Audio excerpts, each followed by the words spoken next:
All of us have motivation of some sort. I define motivation as the desire to achieve that which you believe to be worthwhile. And many people go through life never getting in touch with their greatness because of the lack of motivation to push themselves, or because they have not found something that they believe to be worthwhile to challenge them. I believe that's the single most important element that separates the quality of people's lives. It's not just the ability to have hunger, but to sustain it. Hunger means that you want more. You want more of yourself. You want to make a bigger difference. You want to be a better parent. You want to do something more than there is today, and that you don't get satisfied. Most people start out with hunger at an early stage of life and they lose it. But the people that come to me are hungry either because something's happened, they've had a birthday with a 0 on it, they've gone through a divorce, they're starting a business and they know I've got to have a different level, or they're the best in the world and they're always looking for that edge that makes the difference. One of the things that we must do is that we must be involved in working on achieving self-mastery. You must work on yourself continuously. Never be satisfied with yourself. Always know that as you invest the effort and time on you, that's the greatest ability that human beings have above animals. See, a dog can't be anything but a dog. Tree can't be anything but a tree. Human being, you've got unlimited potential. You can put effort on you, and by concentrating on you and developing you, you can transform your life wherever you are right now. If you want to do anything worthwhile in life, you've got to be hungry. You got to be hungry. Begin to know that you have greatness within you. And if just one of you here begin to envision yourselves as being blessed and highly favored to reach your goals, if just one of you capture the essence of what that means, that you have greatness within you and a responsibility to manifest that greatness, that you can make your parents proud, you can make your school proud, you can touch millions of people's lives, and the world will never be the same again because you came this way. True champions get hungrier every time they win. Winners dominate losers. Legends dominate winners. Now is your time. Now's the time where the talking is done. Now is the moment where you got to make a decision. And the decision is simply this: are you ready to take the next step?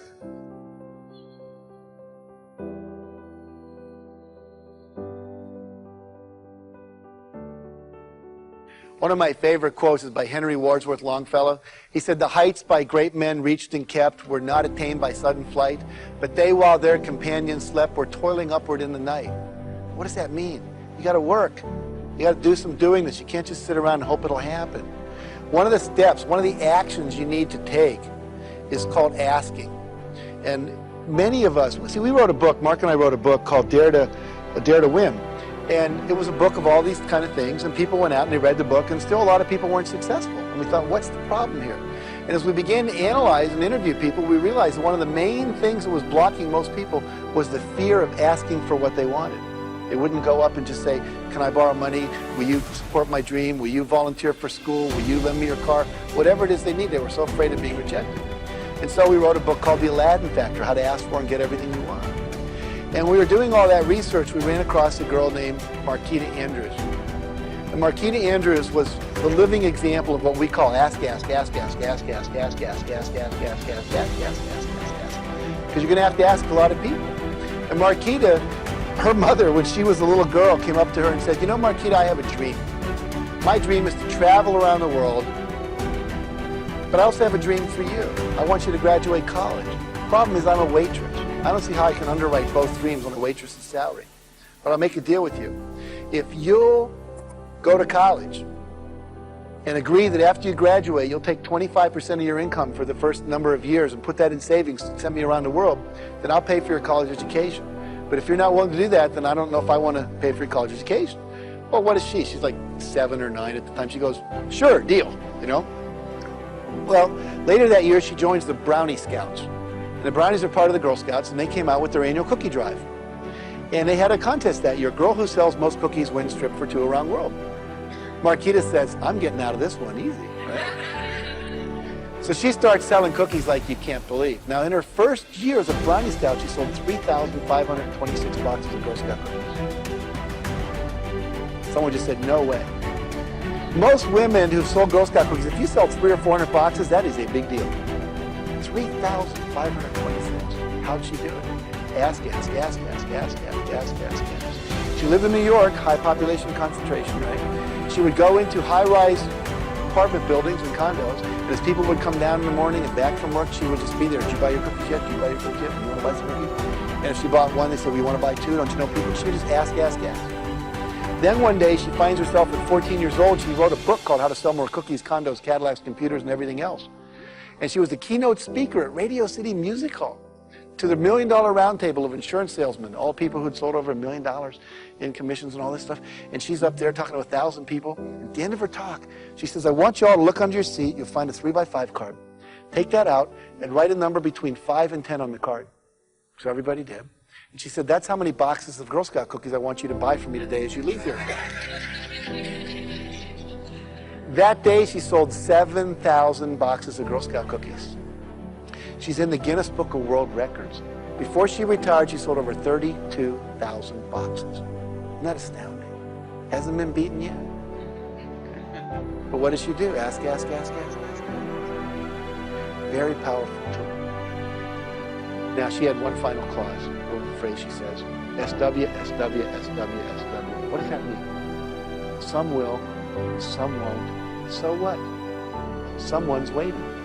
So if you ask enough people, eventually someone's going to say yes. If I asked everyone in this room, do you have a red car? Eventually someone would say yes. It doesn't matter. If you ask enough people, you're going to get your dream met.